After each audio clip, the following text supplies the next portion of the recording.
Glória ao teu nome, aplauda ao Senhor, ao Rei que tem um banquete para te dar. Aleluia, Senhor. Nós te agradecemos, te louvamos por esse momento na tua presença, onde podemos louvar o teu nome, onde podemos introduzir louvores a ti, Senhor. Oh, Pai, tu nos dá esse privilégio. Muito obrigada, Senhor. Muito obrigada. Abençoa, Senhor, todo o andamento deste culto. A palavra seja uma palavra rema na nossa vida. Abençoa a vida do pregador. Abençoa, Senhor, para que nós possamos estar atentos à tua palavra nesta noite, para que nós possamos nos alimentar desse banquete que tu tens para nos oferecer nessa noite. Em nome de Jesus. Amém. Glória a Deus. Glória a Deus, glória a Deus, glória a Deus. Vamos aplaudir o Senhor, amados. Vamos aplaudir. Glória a Jesus. Glórias ao Senhor Jesus Cristo. Deus é bom, Deus é maravilhoso, e nós temos que adorá-lo, bendizê-lo, na beleza da sua santidade. Queridos, eu quero abrir as oportunidades, saber se alguém quer dar um testemunho, quer dar uma palavra, quer cantar um hino. Não, contar piada não pode não. Isso aqui é um culto, então, amém? Estamos aqui para adorar o Senhor. Pastora Sheila, por favor. Aleluia. Filha, aumente o som, por favor. Aleluias. A paz, queridos, amados irmãos. Eu estou, assim, impactada com o que Deus tem feito. E o culto hoje tá indo assim, confirmação sobre confirmações. Tudo o que Deus tem ministrado na minha vida durante esta semana, o Senhor está fazendo neste culto, através da palavra dada de início do nosso pastor, da palavra dada pela pastora Graça, dos hinos cantados, e a gente começa a se encher daquilo que Deus tem para a nossa vida. Esses dias eu tenho orado, já tenho orado pela madrugada, mas esses dias Deus tem colocado, direcionado, né, palavras que de repente eu estou falando e fazendo gestos daquilo que Deus está proporcionando ou querendo fazer, trabalhar na minha vida e na vida de quem quiser aproveitar tudo isso de Deus. E eu estava orando e foi uma oração longa, quase 2 horas falando com o Senhor na madrugada. E eu comecei a colocar a mão no alto da minha cabeça e eu fazia assim: Senhor, troca o chip.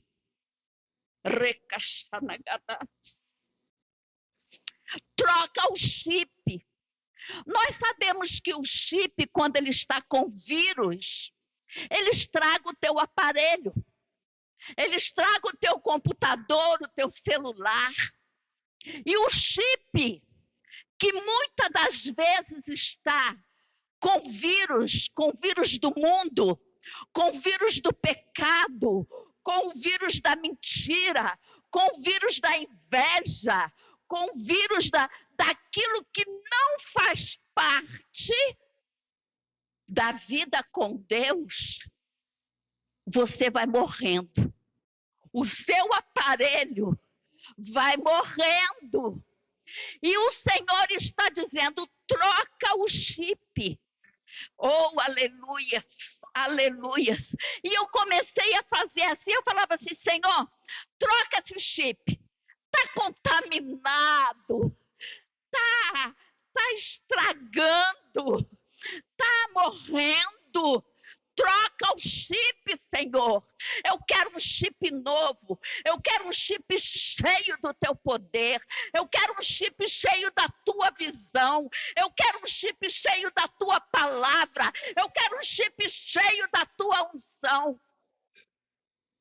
E Deus nesta noite está falando. Troca o chip. Deixe Deus trocar o chip para você ser um aparelho novo, uma nova memória. Porque o chip estando com vírus, a memória apaga.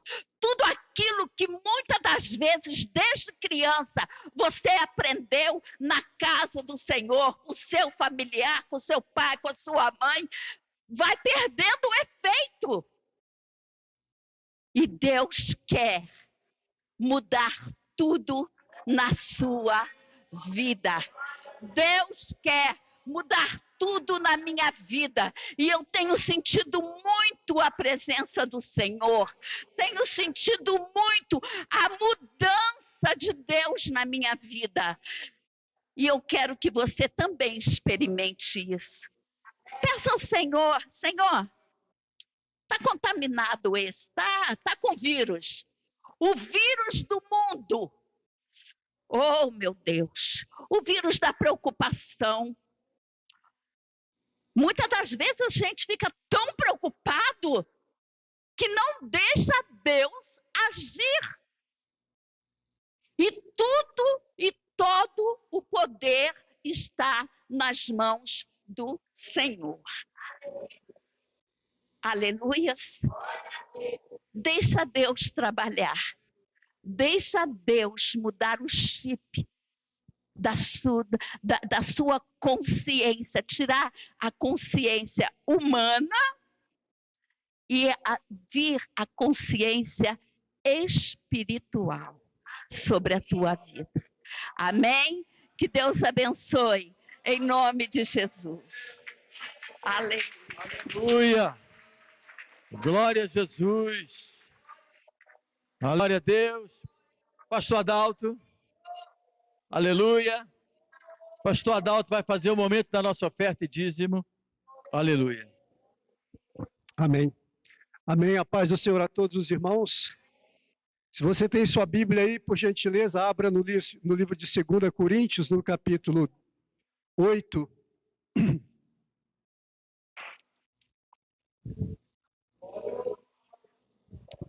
E no versículo 7, 2 Coríntios capítulo 8 e versículo 7. Está escrito assim: como porém em tudo manifestais superabundância, tanto na fé, na palavra, como no saber, e em todo cuidado, e em nosso amor para convosco, assim também abundeis nesta graça. Esse versículo ele é muito profundo. Quando nós lemos, claro, nós temos que procurar o contexto dele, mas é interessante que o apóstolo ele se refere a essa igreja como uma igreja que era superabundante. Essa palavra, temos uma professora de português aqui, ela sempre leva um superlativo, não é isso? Estou aprendendo meu português de volta. Então, ele usa esse termo, vocês superabundaram. É algo muito profundo, né? Superabundaram na fé. Ou seja, era uma fé, para ser superabundante, uma fé poderosa. Era uma fé daquelas que Jesus disse que era maior do que um grão de mostarda. Tinha que ser. Para ser superabundante, não é? Superabundou na palavra. Ou seja, eles tinham grandes mestres lá, Paulo, Apolo, Pedro. E esse povo, eles superabundaram nesse conhecimento da palavra. Ainda que o apóstolo falou lá na primeira carta que eles ainda eram bebês, mas aqui parece que já cresceram. E aí diz que eles superabundaram na sabedoria. Que não basta apenas você ter conhecimento, você precisa de sabedoria. Eu disse aqui recentemente que tem pessoas médicas, estudaram a vida toda, foram para a universidade e são médicos, e estão fumando. Tem conhecimento, mas falta Sabedoria. E aí, ele continuando, ele diz assim, inclusive vocês conseguiram cativar-nos para vos amar. Ele está dizendo aqui no versículo 7, em nosso amor, vocês superabundaram, vocês conseguiram cativar o meu coração. Vocês conseguiram tudo isso. Aí ele diz assim, assim também abundeis nesta graça. E que graça é essa? Afinal de contas, diz a palavra de Deus lá em 1 Coríntios, no capítulo 1, que eles haviam recebido do Senhor basicamente todos os dons. O pessoal falava em língua estranha, profetizava, curava, eles tinham toda a abundância dos dons lá na igreja. Era uma igreja extremamente não poderosa.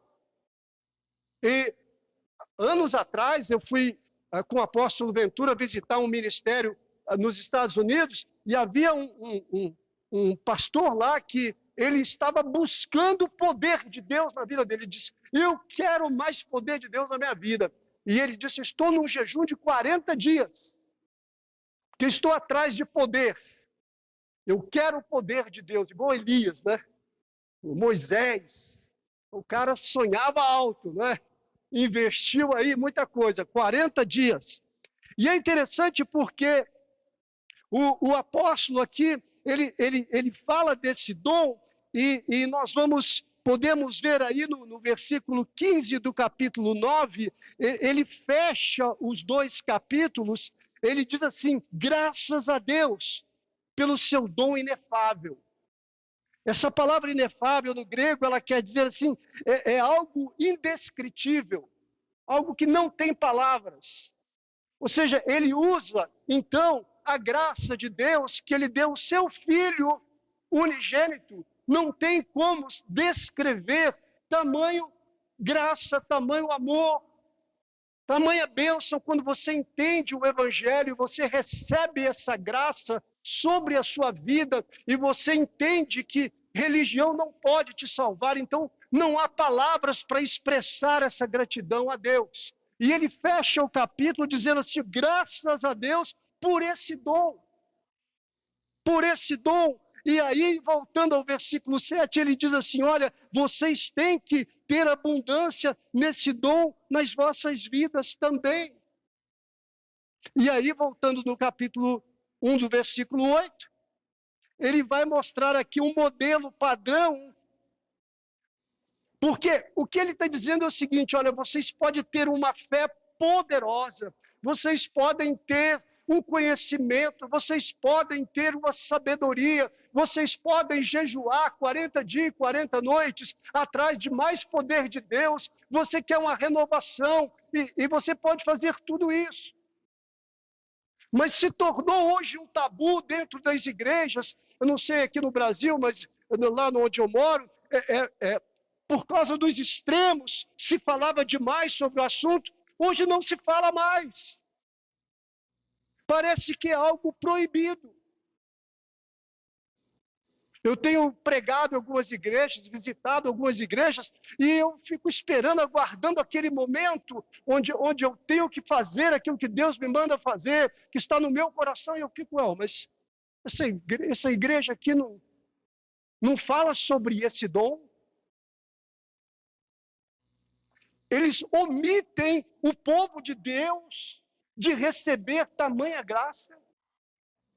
Se ela está acima, ela está acima dos dons, é um dom quase que inexplicável, inefável, porque você não tem o direito de saber. Por que devemos omitir? Eu disse uma vez, eu penso que o apóstolo, ele falou que é bom que o pessoal crente esquece rápido das coisas, né?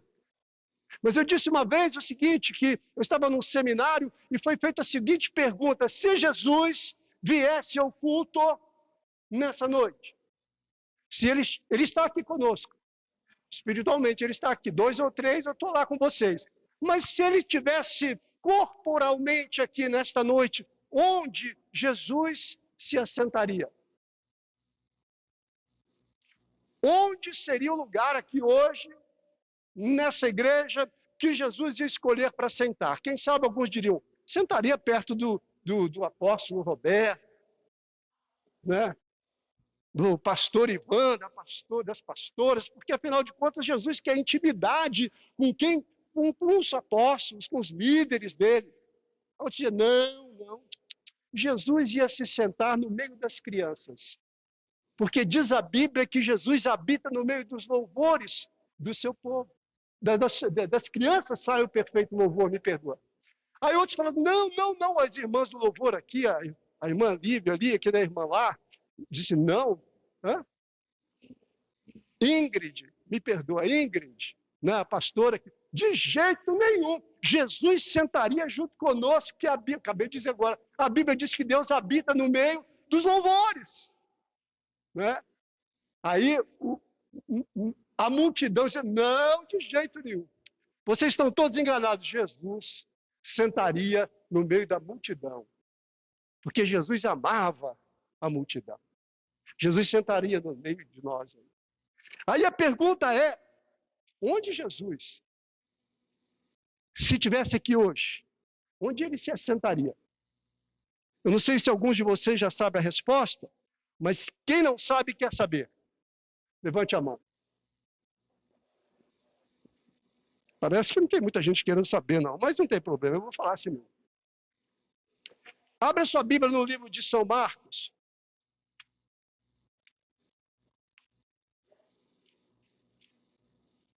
No capítulo 12. E no versículo 41. Quer botar lá para mim? E Jesus estava sentado aonde? Aonde? De frente. Olha para vocês verem. Deixa eu pegar esse negócio aqui. Se Jesus estivesse nesse culto hoje, ele se assentaria de frente, aonde? Ao gasofilácio. Que lugar mais estranho Jesus foi escolher para sentar. De frente ao gasofilácio, na hora da oferta. Para vocês verem a importância que é esse momento no culto. Sim, existem coisas malucas acontecendo. Pessoas usando de artimanhas, artefatos. Mas é importante você entender a profundidade desse ato que nós fazemos num culto ao Senhor. Está muito acima da superabundante ou dos superabundantes dons espirituais. Aí, para fechar, prometo que você dá o microfone na mão de pastor é um problema, né? Mas eu já vou terminar aqui, moço. Aí no capítulo 8, 2 Coríntios capítulo 8, aí ele dá aí um padrão de como nós ofertarmos. Ele diz assim, também, irmãos, vos fazemos conhecer a graça de Deus, conhecida às igrejas da Macedônia. Deus derramou graça sobre aquelas igrejas que eles ainda não tinham essa graça. A gente ora, pede, diz, eu quando me converti, eu converti na igreja tradicional, depois eu fui para uma igreja pentecostal, e eu vi o povo falando em língua estranha, eu achei estranho aquilo, disse, o que é isso? Isso aí é o dom de línguas. Eu falei, como é que a gente faz para conseguir isso aí? Ah, você tem que pagar o preço. Tem que dar uns 1000 glória a Deus, uns 10.000 aleluia, e jejuar, e orar, e subir no monte, aí você vai ser batizado com o Espírito Santo. E a gente faz, né, tudo isso, e corre atrás, né, dessa graça, dos dons. Mas é interessante que ele diz aqui que as igrejas da Macedônia receberam um dom especial na vida deles. E eu queria que nessa noite você parasse e dissesse, Senhor, eu preciso desse dom na minha vida. Porque não tem coisa... É tão... Depois que o crente... É tão fácil... Não vou dizer fácil, mas a gente fala em línguas estranhas, né? Profetiza, vai aqui, mas irmãos, parece que tem um demônio maligno, diabólico, né? Do inferno, que ele endurece o nosso coração. Aí ele diz aqui no capítulo 8, versículo 1, também, irmãos, vos fazemos conhecer a graça de Deus concedida às igrejas da Macedônia, porque no meio de muita prova de tribulação, então está aqui um padrão de como nós entregamos nossas ofertas, no meio de prova de muita tribulação, mesmo em dificuldades, um dia veio uma grande fome sobre Israel, e o Senhor chama o profeta, ele diz assim, olha, vai a Sarepta, porque eu ordenei, olha o que ele falou para Elias, eu ordenei uma viúva e ela vai te sustentar. E é interessante que, conhecendo a passagem, nós sabemos que Elias chega lá, a mulher não sabia de nada. A mulher disse o quê? Olha, Deus falou comigo, vim aqui. Não, ficou meio confuso, né? Aí a mulher chega, poxa, eu estou numa pendura, só tenho um pouquinho de farinha, um pouquinho de óleo aqui, vou fazer um pão para mim e para o meu filho e vamos morrer. E o profeta diz, não, vai, faz o que tu disseste, mas faz primeiro um bolo para mim, ou seja, 50% você me dá. E eu vos digo uma palavra, não vai faltar farinha na sua panela, nem óleo na sua botija, enquanto essa fome durar. Irmãos, é a palavra de Deus. Aí ele diz assim, manifestaram abundância de alegria, irmãos, na tribulação, na dificuldade, nos problemas, eles foram fiéis e dizem que eles fizeram isso com alegria. Por quê? Porque havia essa abundante graça, esse dom que Paulo disse para a igreja dos Coríntios, vocês precisam desse dom. Aí ele diz aí, expressando grande generosidade, porque eles, testemunho eu, acima da medida de suas posses, se mostraram voluntários. Não é que a gente vai pegar você, eu não estou tentando nessa noite pegar você pelo seu pescoço e obrigar você. É algo que tem partido do seu coração, é a graça de Deus sobre a sua vida, te libertando, te liberando e mostrando para você as bênçãos que é esse dom. Aí ele diz assim, pedindo-vos com muitos rogos e graça de participação da assistência dos santos. Ou seja, essa igreja macedônica, na pobreza deles, nas tribulações deles, eles dizem, olha, Paulo, por gentileza, deixa-nos contribuir para com a obra de Deus. Coisa de maluco. Mas chega no capítulo 9, já terminando aqui, nós vamos ver que existem recompensas. Paulo, ele menciona as recompensas a partir do verso 10. Ele diz assim, olha, porque aquele que dá semente ao que semeia e pão para alimento também suprirá e aumentará a vossa sementeira e multiplicará a vossa justiça. Ele promete. Ele disse, eu vou fazer. Aí ele diz assim, enriquecendo-vos em tudo, em toda generosidade, haverá uma riqueza maior na sua vida, uma riqueza espiritual na sua vida.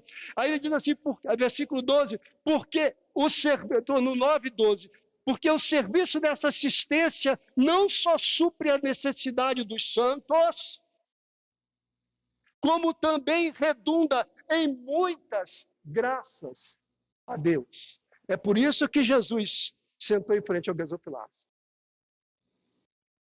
Aí ele continua aqui. Aí só para terminar aqui, prometo, olha no versículo 14.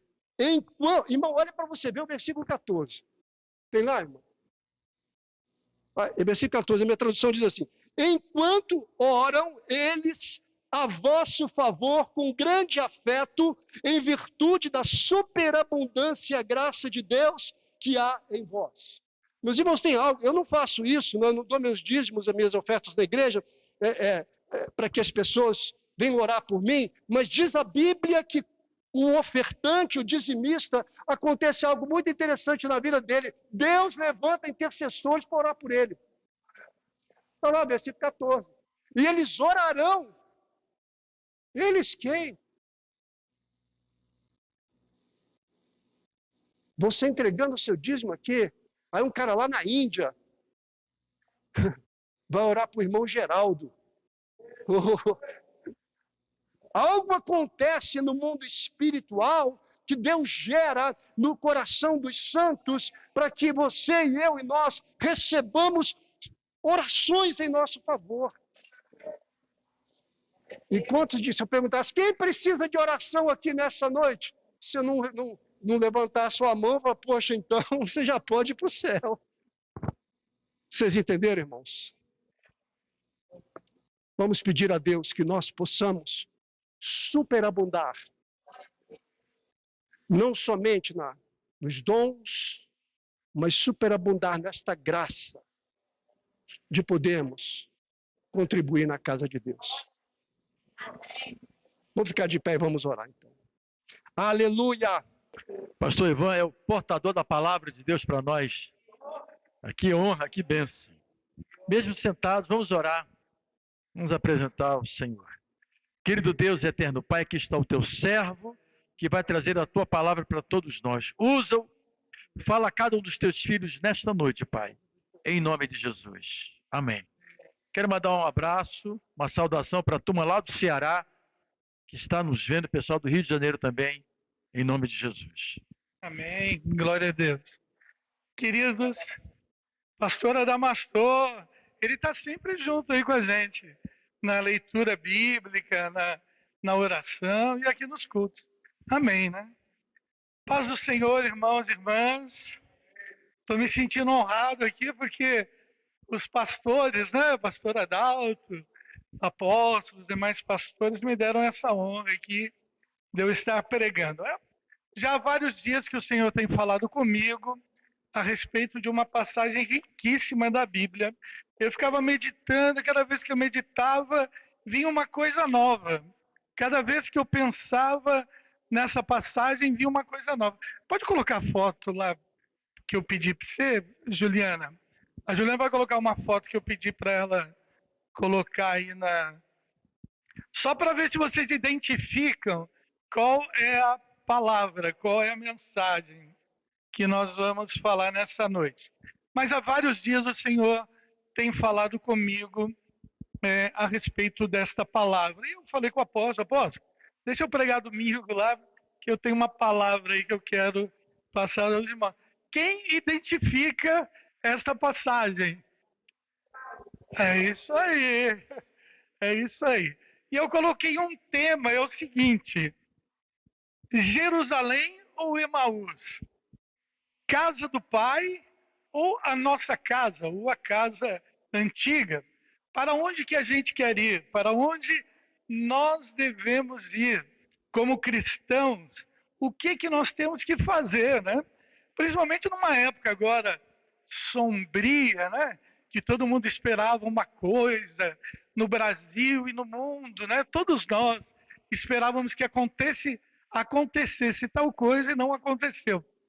Era mais ou menos, muito mais sombrio na época dos discípulos, porque Jesus havia morrido na cruz. Então aqueles que estavam meio assim em cima do muro ficaram espantados, ficaram temerosos, ficaram com medo, né?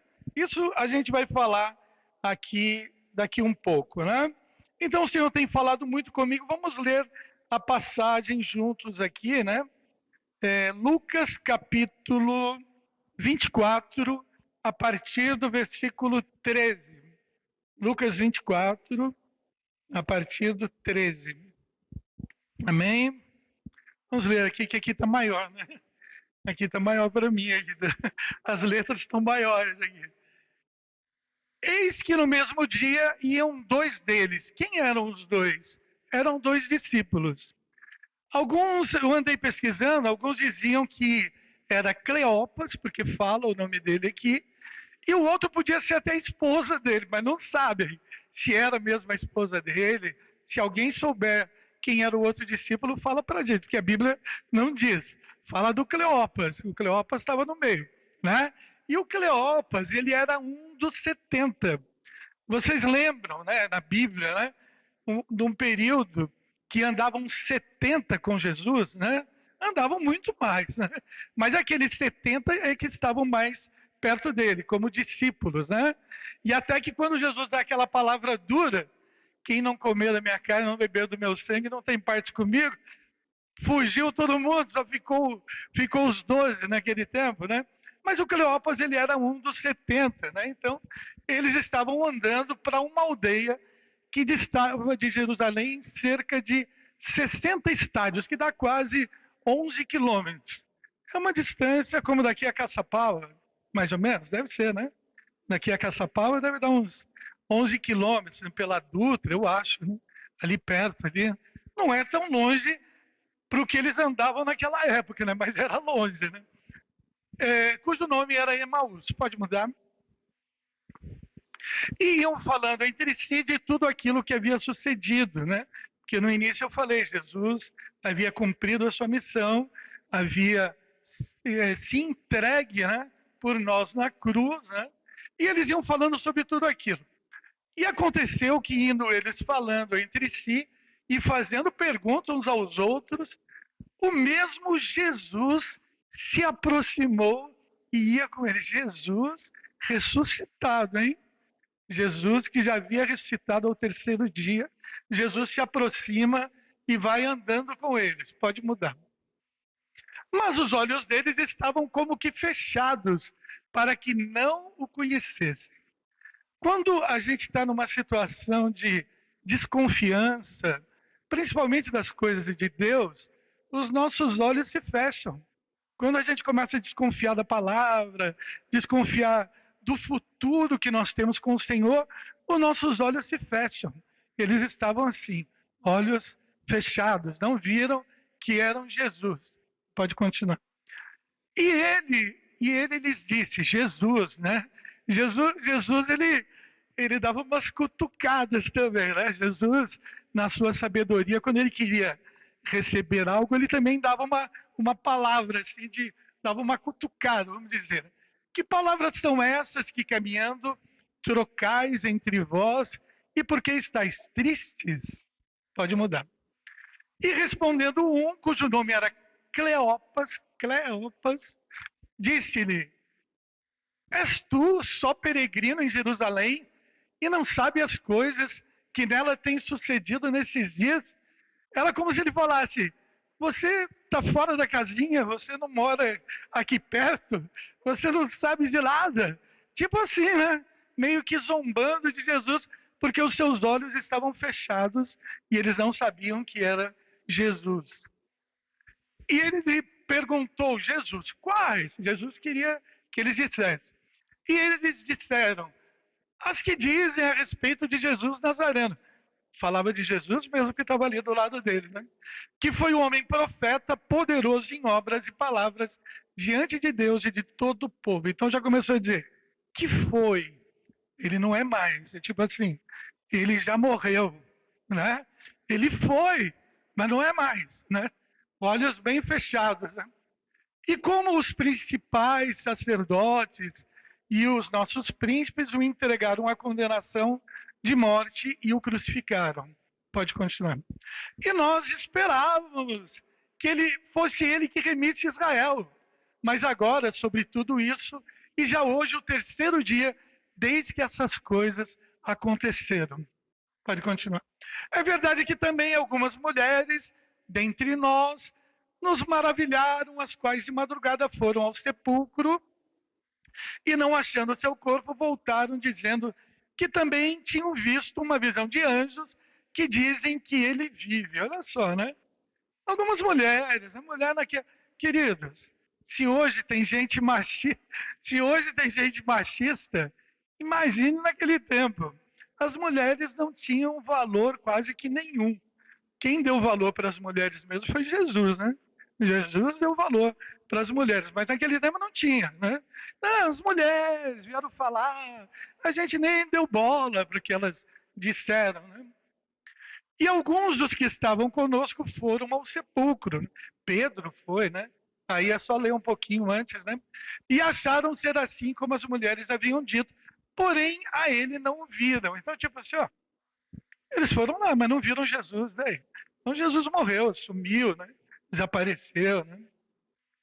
E ele lhes disse, ó nécios e tardos de coração, para crer tudo o que os profetas disseram.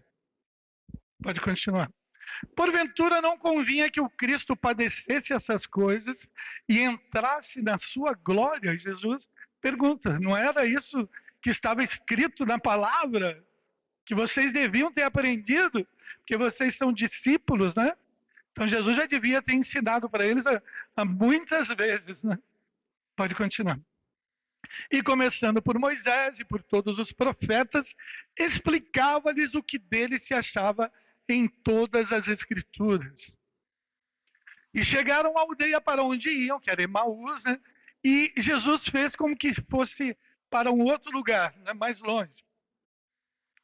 E eles o constrangeram, dizendo, fica conosco, porque já é tarde e já declinou o dia. E entrou para ficar com eles. E aconteceu que, estando com eles à mesa, tomando o pão, Jesus, né, tomou o pão, o abençoou e partiu e lhe deu. Abriram-se-lhe então os olhos e conheceram, e ele desapareceu. Jesus desapareceu. Né? E disseram para o outro, porventura não ardia em nós o nosso coração, quando pelo caminho nos falava, e quando nos abria as Escrituras? E na mesma hora, levantando-se, tornaram para Jerusalém e acharam congregados 11 e os que estavam com eles. Aleluia! Que palavra, hein? Que passagem maravilhosa, que passagem rica, né? Eu entendo que se a gente for fazer estudo dessa palavra aqui, dá para pregar o dia todo, não dá? A noite toda. Faz que nem Paulo, né? Que pregou a noite toda, que o rapaz até caiu da janela, que dormiu, ouviu tanto lá que ele dormiu e caiu da janela. Né? Mas, queridos, tem muito ensino nessa passagem. Nós vamos, logicamente, não dá tempo, né, de falar tudo, e nós vamos resumir. Né? Então, vamos entender primeiro o contexto desta passagem. Né? Os dois discípulos estavam desanimados, estavam tristes, sentindo derrotados e, por que não, sentindo enganados. Talvez eles se sentissem enganados. Poxa, nós cremos em Jesus, né? Jesus falou que era o Filho de Deus, né? Jesus disse que ia mudar o mundo, né? Mudar as coisas dessa vida, e agora ele morreu. Acabou tudo, toda a nossa esperança nele, né? Eles estavam realmente bem com o coração bem pesado, por isso que os olhos deles estavam fechados.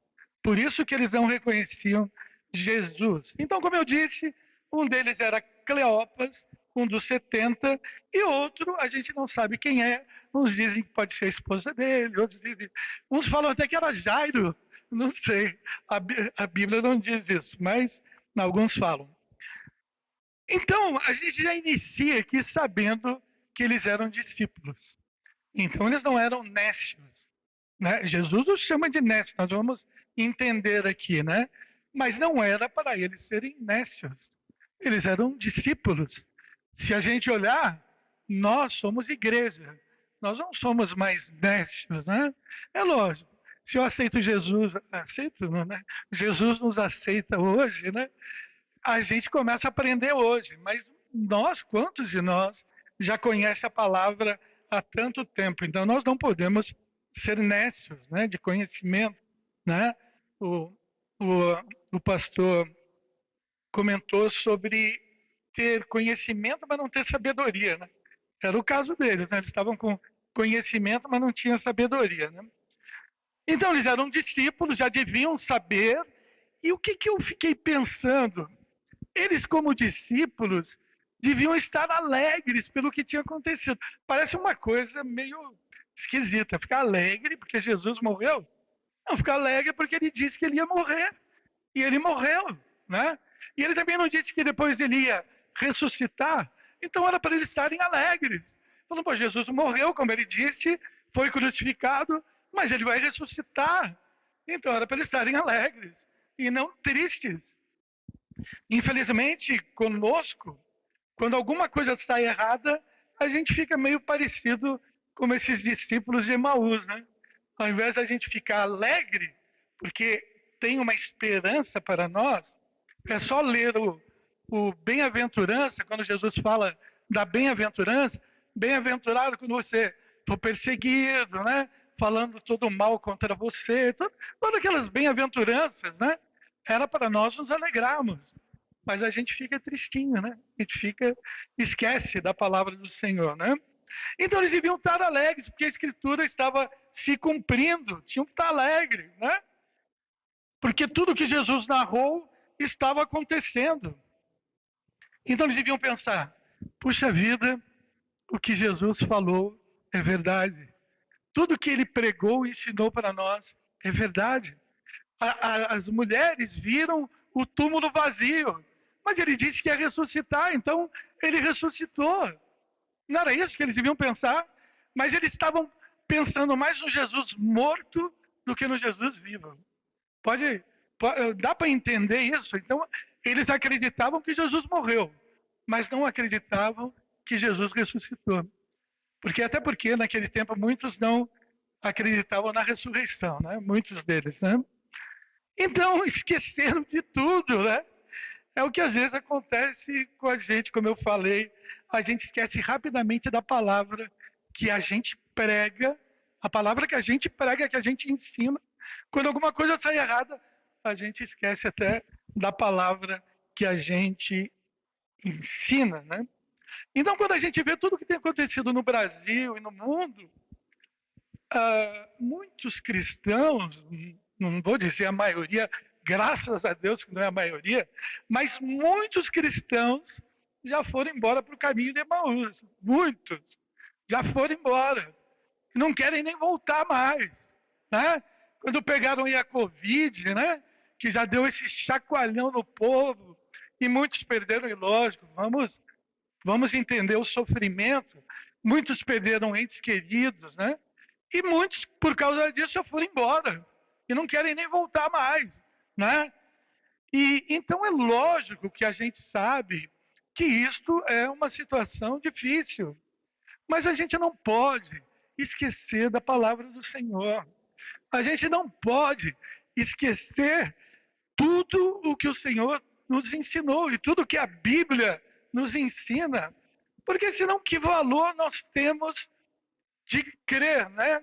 Que valor a gente tem de dizer que a gente é crente, porque crente não é aquele que crê, né?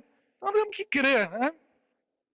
Então, embora a gente tenha tido dias sombrios, aqueles dias eram bastante sombrios, principalmente para os crentes, né? Então, olha, um resuminho aqui. Jesus foi crucificado no Calvário, ele foi falsamente acusado, eventualmente executado de maneira mais cruel. Vocês sabem disso, né? Que a crucificação era a morte mais cruel daquele tempo, né? A pessoa era colocada viva, né? Numa cruz, com pregos nas mãos e nos pés, e deixavam ele ali sangrando até ele morrer. Imaginem se depois os pássaros não iam lá, né? Picar o corpo, né? Imaginem que situação, né? Que vergonha. Deixavam eles nus, né? E Jesus foi crucificado de uma maneira mais cruel conhecida. Foi pendurado na cruz das 9 da manhã até as 3 da tarde. Né? Jesus ficou ali até as 3 da tarde, enquanto seu coração partia por mim e por você. E até o sol se recusou a brilhar de tanta crueldade que o nosso Senhor sofreu. Vocês sabem que houve trevas, né? Logo que Jesus se entrega, né? Ele disse: Pai, está consumado. Houve trevas, houve terremoto, né? E aí Nicodemos e José vieram, José de Arimateia, tiraram o corpo de Jesus da cruz e prepará-lo para o sepultamento. Eles conseguiram até um lugar. Isso pela graça de Deus, né? Porque aqueles que morriam na cruz eram jogados num vale. Tipo assim, ó, joga lá no lixão, mais ou menos assim. Joga lá no lixo, né? Mas Jesus não, né? Jesus foi tirado da cruz e levado para um túmulo novo, mas emprestado, né? Mais tarde, um selo romano foi colocado na entrada do túmulo e os soldados foram colocados para guardar o lugar onde Jesus estava. Jesus estava morto, acabou tudo, né? Tudo acabou, Jesus morreu. Muitos diziam assim: ele podia salvar outros, mas não salvou a si mesmo. Ele realizou grandes milagres para os outros, mas agora estava enterrado numa tumba. Ele não trouxe milagre para si mesmo. Para os seus discípulos e para os outros, parecia ser o fim de tudo que tinha a ver com Jesus. Mas a morte não pôde detê-lo. Aleluia!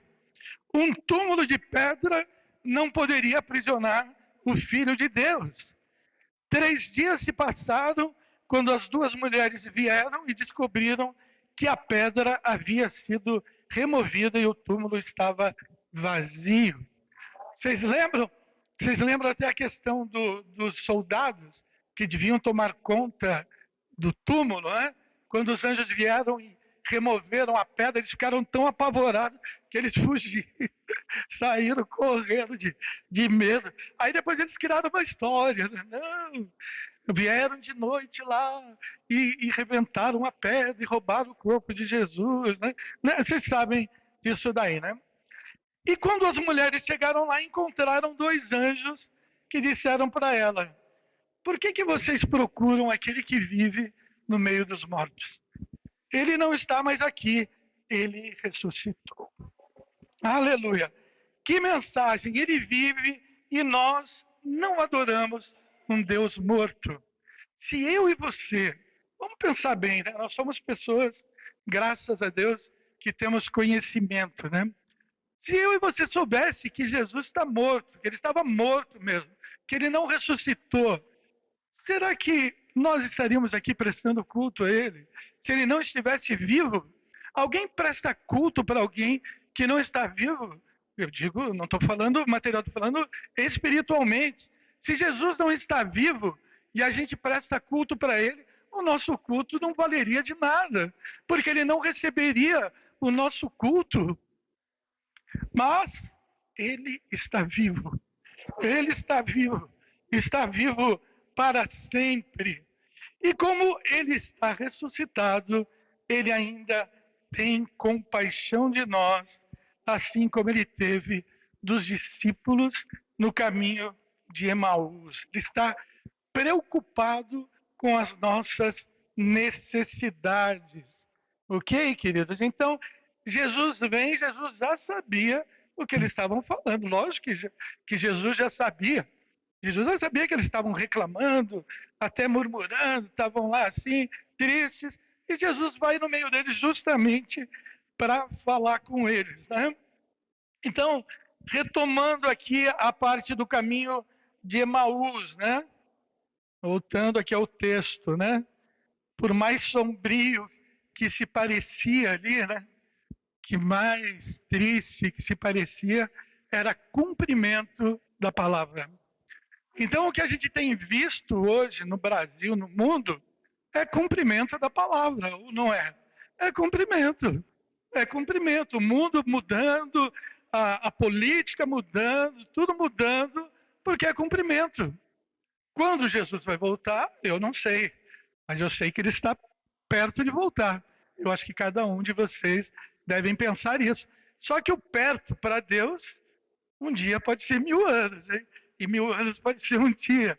Mas que Jesus deve voltar em breve, isso a gente tem essa, né, essa esperança, né? Então a gente vê aqui o Cleopas destilando rancor, misturado com uma ira, para perguntar para Jesus se Jesus estava fora da casinha, que eu estava comentando aqui, né? Tipo assim, você está por fora, sabe de nada, inocente, né? Mais ou menos assim. Eu acho que ele queria falar isso para Jesus, né? Porque não sabia que era Jesus. Se soubesse, não falaria isso, né? Então Jesus os chama de nécios, que é nécio, irmãos? Nécio é alguém que não tem conhecimento nenhum, não tem experiência, não tem sabedoria. Nécio é uma pessoa assim, né? Que você fala com ela, ela fica viajando, ela não sabe nem o que está se dizendo, não consegue guardar memória, né? O chip está estragado,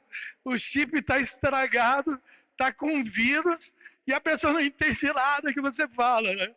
Então, Jesus os chama de nécios. Depois Jesus fala, vocês são tardos de coração. O que é? Vocês demoram para acreditar. Eu andei com vocês, tipo assim, né? Eu andei com vocês, é que Jesus não quis dizer, né? Mas eu andei com vocês tanto tempo e vocês não acreditam. Até agora não caiu a ficha. Até agora vocês não acreditaram. Porventura não foi isso que os profetas disseram que iria acontecer? Jesus fala para eles. E não convinha que o Cristo padecesse. Porque ele fez isso por vontade própria, fez isso por amor. Porque se ele não quisesse, ele não faria. Porque ele é Deus, mas ele fez por amor. E aí Jesus dá uma aula para eles de Bíblia, que já devia ter dado, né, já, por muitos tempos. Ele dá mais uma aula de Bíblia para eles, falando da Bíblia inteira pelos 11 quilômetros. Não sei se ainda faltavam os 11 quilômetros lá, mas ele, no caminho, Jesus fala, desde Moisés, desde lá do começo, até chegar, né, no tempo de Jesus. Aleluia, que coisa maravilhosa. Olha como o Senhor é bom, como ele se preocupa conosco, né? Como ele estava preocupado, né? Pois é. Eu já fiz tudo o que tinha que ter feito, agora se vira, né? Jesus podia falar isso. Eu já não fiz tudo o que eu tinha que ter feito, já não morri na cruz por vocês, não ressuscitei, agora se vira. Mas não, o Senhor continua a cuidar de nós, tanto é que o Espírito Santo de Deus está dentro de nós. Aleluia. Então Jesus dá essa aula para eles, né? E aí parece que o coração deles, né, começa a cair a ficha, o coração começa a arder, eles não falam nada, mas o coração começa a arder. Então, é triste da gente saber, né, que alguém que deveria conhecer a palavra, alguém que já tinha ouvido falar, alguém que já conheceu o Senhor, depois o abandonasse de uma maneira assim tão rápida, né? Tão rápida. E não acreditava mais em nada, né?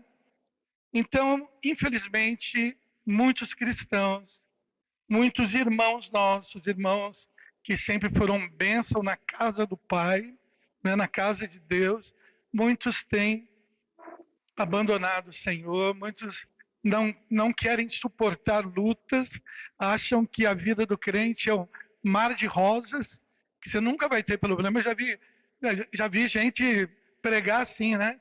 Venha para Jesus que você nunca mais vai ter sofrimento. Eu não sei onde que tirou isso, porque a Bíblia não fala isso.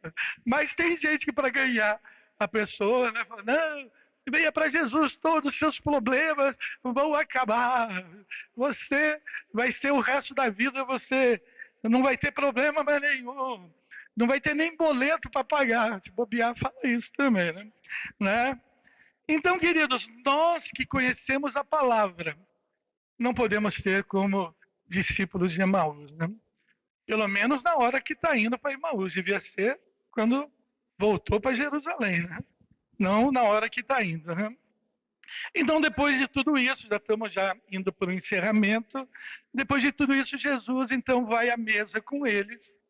E Jesus pega o pão, e quando Jesus está dando graça, né, pelo pão, os olhos dele se abrem. E aí Jesus fala, bom, cumpri aqui o meu papel, né? Trouxe-os de volta.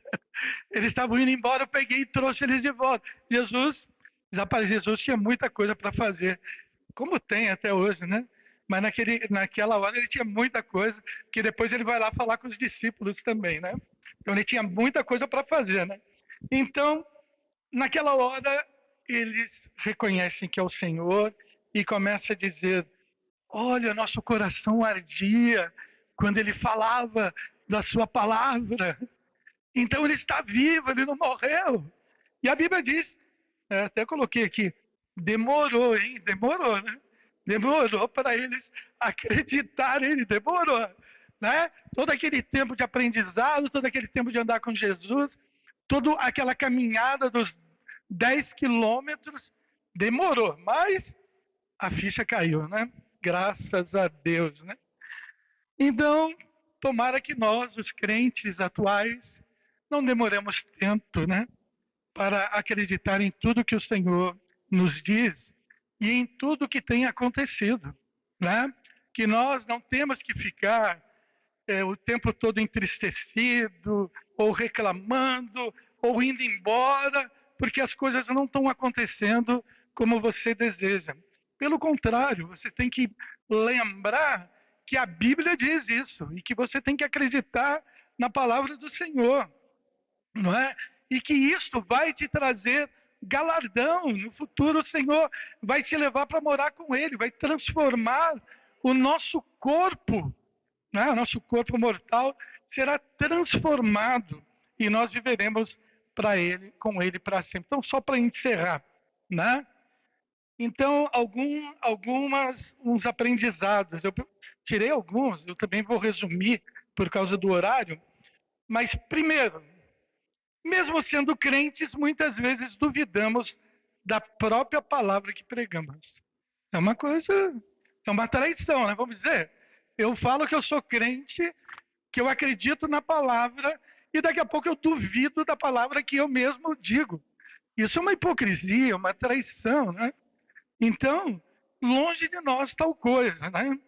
Não duvidar da própria palavra que pregamos, só porque algo deu errado, né? Porque a gente quer mesmo, a gente gosta que tudo dê certo. Todo mundo quer isso, lógico, né? Quer que tudo dê certo. Um dia, quando nós estivermos lá no céu com o nosso Pai para sempre, tudo vai dar certo. Eternamente, tudo dando certo. Porque o próprio Deus é que cuida da cidade, o próprio Deus é que cuida de nós. E se Ele está no centro da cidade, o trono dele lá, pode dar alguma coisa errada onde Deus está? É lógico que não, né? Então um dia isso vai acontecer, por enquanto ainda não, né? Então muita coisa pode dar errada na nossa vida, mas a palavra de Deus nunca erra. Esse é o primeiro ensino. Quando nós duvidamos, já queremos voltar para trás. É assim que acontece com quem duvida, né? Quando você duvida da palavra, duvida do Senhor, você já quer voltar. Eu já não acredito, então eu vou voltar para trás. Tipo assim, que nem o Pedro, né? Jesus não chamou Pedro para ser pescadores de homens. Ele falou, Pedro, vou te fazer pescadores de homens. E quando está naquele acontecimento que Jesus é crucificado e tal, num dado momento, o que Pedro faz? Vamos pescar. Tipo assim, eu vou voltar. Que Jesus não deu mais nada. Não, vou voltar, vou pescar, porque Jesus já morreu. Eu vou pescar, né? E foram com eles, né? Aí o que Jesus faz? Ele vai lá falar com ele. Não é isso? Jesus fica na praia, prepara um peixe para eles, porque eles não, acho que nem tinham comido, não estavam pegando nada. E aí Jesus pergunta se eles têm algo para comer, Jesus dá o peixe. O que Jesus fala para Pedro? Você me ama, Pedro? Oh, te amo, Senhor. Então cuida das minhas ovelhas. Porque Pedro já não estava querendo cuidar das ovelhas. Ele queria voltar a ser o que era antes. E na verdade, Pedro, quando Jesus o transformou, a gente não sabe da história de Pedro antes. A gente sabe que Pedro era um cara meio duro, né? Não devia reclamar de imposto, reclamar de romano, devia ser desse tipo. Depois que ele é transformado, a gente não ouve mais nenhuma vez acontecer isso, né? Ou falar isso sobre Pedro. Então, tem crente que é só passar um problema, que ele quer sair correndo, voltar para trás e quer abandonar o Senhor, né? Então, Pedro foi um desses e os discípulos de Emaús também, né? Mas graças a Deus que o Senhor não os abandonou. Assim como Ele não nos abandona. né? Quando a gente está meio assim, né? Meio cá, meio lá, o Senhor dá uma chacoalhada, graças a Deus, né?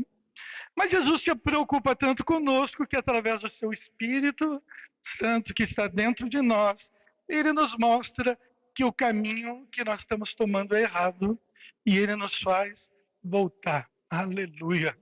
Ele faz voltar para o caminho que nós devemos andar. O pastor Roberto, no início, ele fala sobre novas criaturas, né? Nós somos novas, nós não somos mais os mesmos. Não adianta você querer ser o mesmo, que você não vai ser, porque o Senhor te transformou.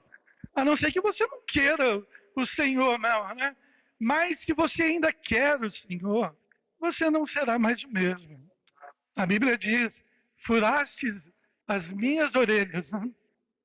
O Senhor nos marcou, né? Então, ele vem e abre os olhos espirituais quando a gente está nessa situação, para que a gente volte a reconhecê-lo e olhar para ele. Se precisar, ele se põe do nosso lado, ele já está do nosso lado.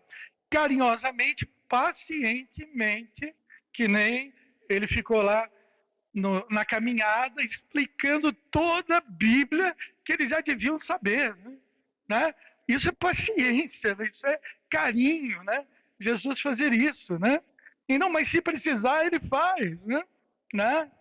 E aí ele explica a palavra para que a palavra queime no nosso coração, né? E mostrando que a sua palavra se cumpre. Sempre se cumpriu, está cumprindo e sempre se cumprirá. Como ele disse, né? Os céus e a terra vão passar, mas a minha palavra jamais passará. Aleluia! E depois no final, né, para a gente encerrar aqui, ele mostra dando graças ao pão, né? Ao pão que eles iam comer, porque ele é o nosso provedor, é ele que nos alimenta, queridos. Não adianta você achar que é só o meu chefe que vai me alimentar, é o meu emprego, né? Não, quem te alimenta é o Senhor, porque é ele que abre as portas para você. Se ele não abrir, a porta fica fechada. E se você entrar numa porta que Deus não abriu, não vai ser nada bom para você, né? Então, entre pela porta que o Senhor abre para você, que ele vai te prover. Ele vai nos alimentar com a sua palavra, que é o que ele está fazendo hoje, né? Nos alimentando com a sua palavra, falando da sua palavra e incendiando os nossos corações, né? Ele é o nosso protetor, ele se colocou no meio deles, né? Colocou no meio dos discípulos, protegendo eles, mesmo com aquela ira, aquela desconfiança, aquele monte de coisa, Jesus colocou no meio deles. E a Bíblia diz ainda que os anjos do Senhor acampam ao nosso redor para que nada de mal nos aconteça. A Bíblia fala que ele nos cerca por detrás e por diante e sobre nós coloca a sua mão. Aleluia. Isso é uma proteção tremenda. Como a galinha protege os pintinhos debaixo das suas asas, assim o Senhor protege os seus filhos. Aleluia. E para finalizar, ele ensina que o caminho é Jerusalém. O caminho é Jerusalém. O Jerusalém que eu estou colocando aqui não é a cidade, né, o material Jerusalém, mas é o Jerusalém celestial, né, a casa do Pai. Né? Nós cantamos aqui a casa do Pai, eu quero estar na casa do Pai, comer na sua mesa, meu Pai. Então ele diz, é esse lugar que você tem que ir. Não é para Emaús. Emaús é o caminho errado. É que nem com Jonas, né? Ô Jonas, você tem que ir para Nínive, não é para Tarsis, não. Né? Você está indo para o lugar errado. Né? Então o Senhor fala isso para nós e faz voltar pelo caminho, voltar para o caminho da onde nós saímos. Porque lá em Jerusalém é que estava toda a batalha. Jesus já havia cumprido a sua missão. E ali iria começar a batalha que eu digo é de ganhar almas para o reino, né? A batalha do mundo, né, espiritual, né? O mal com o bem, arrancar as pessoas que estavam nas mãos do diabo e trazê-las para a luz, né? Essa era uma batalha, né? Que devia começar com eles. Por isso que Jesus os ensina e fala novamente com eles, né? Então, o caminho é a casa do Pai e não a casa dos nossos pais. Quem que não gosta da casa do papai, né? Todo mundo gosta, né? O meu papai e minha mamãe já morreram, né? Mas se eu tivesse papai e mamãe viva, eu gostaria de ir lá, dar um abraço dele, ficar lá juntinho dele, né? Quem é que não gosta, né? Hoje a Ellen ficou em casa, né? Filhinha da Graça, né? E ela fica feliz, para perto da mamãe, né? Ela casou, mas fica feliz, né? Então a casa do pai é um lugar de conforto, mas não é essa casa. Jesus disse: se você não deixar seu pai e sua mãe por amor a mim, você não tem parte comigo. Então, ou seja, a casa do Pai Celestial, é muito mais importante do que a casa do nosso Pai aqui. É isso que ele quer dizer.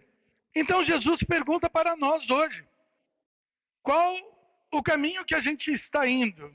Estamos indo para Jerusalém, para a casa do Pai, ou estamos indo para Emaús? Nós estamos acreditando na palavra de Deus? Estamos dando crédito à palavra de Deus? Ou nós estamos murmurando e falando contra a própria palavra de Deus, que nós somos os coitadinhos, que nós não ganhamos, que nós perdemos? Ao contrário, o Senhor continua cuidando de nós, não importa a situação. Não importa o que está acontecendo ou o que vai acontecer, queridos. A Bíblia diz que ainda que os montes se lancem no meio do mar, há um lugar em Deus para nós. Aleluia. Ainda que os montes se lancem no meio do mar, há um lugar em Deus para nós. Ele já conquistou esse lugar. Ele já deu este lugar. E a Bíblia diz que ele ainda está preparando ainda melhor o lugar para nós. Para que quando ele volte, ele nos leve com ele. Para que onde ele estiver, nós estejamos também. Mas aí, eu e você, temos que voltar para a casa do Pai. O Senhor não vai forçar ninguém a entrar. Ele não vai obrigar. Até porque ele disse: quem quiser vir após mim, quem quiser. Ele poderia, eu até às vezes eu digo para a Graça, Deus poderia obrigar, por que não? Ele é Senhor. Se você duvida dele, ele coloca um anjo na tua frente e fala: seguinte, você tem que acreditar, velho. Não tem outra escolha. Um anjo de uns 3 metros de altura, com uma espada, o que você vai fazer? Você vai acreditar, não vai? É lógico que o Senhor, ele poderia fazer isso, mas ele não faz. Porque tem que vir de nós. Eu e você é que temos que tomar a decisão. Nós é que temos que crer, ok? Então, lembram da palavra que Jesus fala para os discípulos? Fiquem aqui em Jerusalém. Eu acho que os Emaús lá não escutaram, ou se escutaram, esqueceram, né? Fiquem aqui, até que do alto vocês receberão poder. Né? Então, o Senhor já tinha dito para eles: fiquem aqui, não saiam, não vão embora. Mas eles ficaram sem acreditar. Mas o Senhor diz para nós: fique em Jerusalém, fique na casa do Pai. Aqui é o lugar da bênção. Não estou falando 4 paredes, não. Estou falando casa do Pai, é o Senhor mesmo, o Senhor dos exércitos, nosso Pai. Fique junto do teu Pai. Não se importe que as coisas estão feias ou sombrias. Não fique triste e alegre, porque isso, como nós falamos lá no começo, é cumprimento da palavra de Deus. Então, eu escolho ficar na casa do Pai. Eu escolho estar na casa do meu Pai. Então eu queria, será que pode ir, Graça? Nós cantar rapidinho? Cantar a música de novo? Pode? Pode ser? Rapidinho? Pedir para as irmãs aqui, nós vamos cantar de novo a casa do Pai. Esse é o lugar onde nós devemos ir E olha, irmãos, eu não sei se alguém aqui conosco, hoje eu estou vendo que tem umas carinhas novas, graças a Deus, aleluia. Se tem alguém que está no caminho de Emaús, então, ó, enquanto nós estivermos louvando, se você quiser vir aqui à frente, nós vamos orar por você, apóstolo Roberto, pastora Adalto, pastora Sheila, nós vamos orar. Se você está indo para a casa do Pai, amém. Continue na casa do Pai.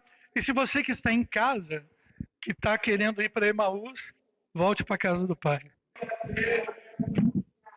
Não se sente, querido. Quem nesta noite quer tomar essa decisão? De voltar para a casa do Pai, de ficar firme na casa do Pai, de estar na presença do Pai. É um desafio que Deus faz para a sua vida hoje. A necessidade que você precisa de tomar esta posição. Caminho de Emaús ou de Jerusalém? Eu quero Jerusalém. Estou na direção da Jerusalém. Eu espero que esta palavra tenha falado muito ao seu coração. E você tenha entendido. Porque foi muito bem explicado, irmãos. Muito bem explicado. Muito bem explicado. Amém? Glória a Deus.